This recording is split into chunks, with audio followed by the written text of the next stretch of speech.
Hello అండి. అందరికీ నమస్తే. వెల్కమ్ బ్యాక్ టు సౌజీ జయరాం వ్లాగ్స్. హాయ్ అండి. అందరూ ఎలా ఉన్నారు?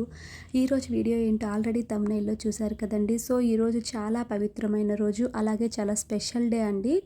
శివయ్యకి ఎంతో ఇష్టమైన నారికేల దీపం అనేది పెట్టుకోవడం వల్ల చాలా విశేషమైన ఫలితం అయితే వస్తుంది. మనం కోరుకునే కోరిక తప్పక నెరవేరుతుంది. ఎందుకంటే ఈ నారికేల దీపం అనేది శివయ్యకి చాలా ప్రీతికరం అండి. ఆ పరమేశ్వరుడు ఖచ్చితంగా మన కోరిక అనేది తీరుస్తాడనమాట.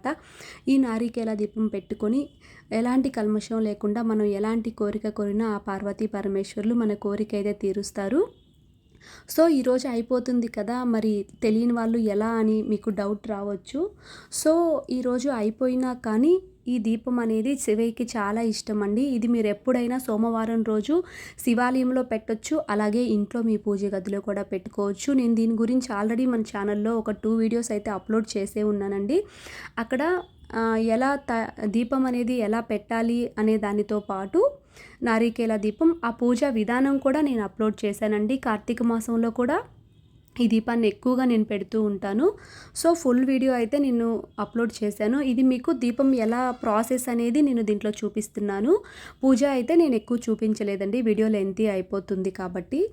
సో, ఈరోజు మిస్ అయిన వాళ్ళు మళ్ళీ 52 సంవత్సరాల తర్వాత మనకి ఈ రోజు అనేది వస్తుందంట. అందుకే నేను అస్సలు మిస్ చేసుకోదలుచుకోలేదనమాట. మార్నింగ్ కూడా టెంపుల్కి వెళ్ళి చక్కగా శివయ్యకి అభిషేకం చేసుకొని వచ్చాను.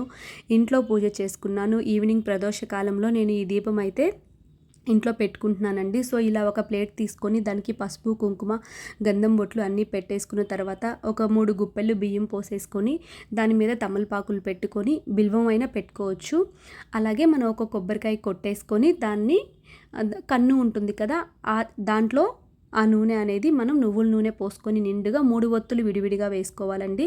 ఆ తర్వాత చక్కగా శివయ్యకి ఇష్టమైన బిల్వపత్రి పుష్పాలతో ఆ దీపాన్ని అలంకరించుకోవాలి. ఆ కొబ్బరి చిప్పకి విభూదితో నామాలు పెట్టుకొని మధ్యలో కుంకుమ బొట్టు పెట్టాలి. ఇంకో చిప్పని ఏం చేయాలని చాలామందికి డౌట్ వస్తుందండి. దాంట్లో బెల్లం కానీ పంచదార కానీ పెట్టి స్వామివారికి ఆ దీపానికి మనం నైవేద్యంగా సమర్పించవచ్చు అనమాట. చాలామందికి ఇంకో చిప్ప ఏం చేయాలని డౌట్ వస్తూ ఉంటుందన్నమాట. సో, నైవేద్యంగా పెట్టుకుంటాం. ఆ తర్వాత శివయ్య అష్టోత్తరం అది చదువుకుంటామండి. పూజ ప్రాసెస్ అంతా నేను ఇంకా వీడియోలో అప్లోడ్ చేశాను, మన ఛానల్లో ఉంటుంది, మీరు చూడొచ్చు. సో, ఈరోజు మిస్ అయ్యింది, అయ్యో మాకు తెలీదు అనుకున్న వాళ్ళు మ్యాక్సిమం 99% అందరూ చేసే ఉంటారు. తెలియని వాళ్ళు పర్లేదండి, ఏ రోజైనా ఏ నెలలో అయినా సోమవారం అనేది చాలా విశేష ఫలితమే ఉంటుంది.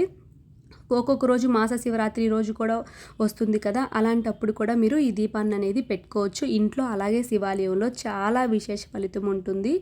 సో, స్వామివారి అష్టోత్తరం చదువుకొని నైవేద్యం సమర్పించుకుంటే సరిపోతుంది. చాలా సింపుల్గా చేసుకోవచ్చు. సో, చూశారు కదా, వీడియో నచ్చుంటే సబ్స్క్రైబ్ చేయండి, లైక్ చేయండి. Thank you for watching.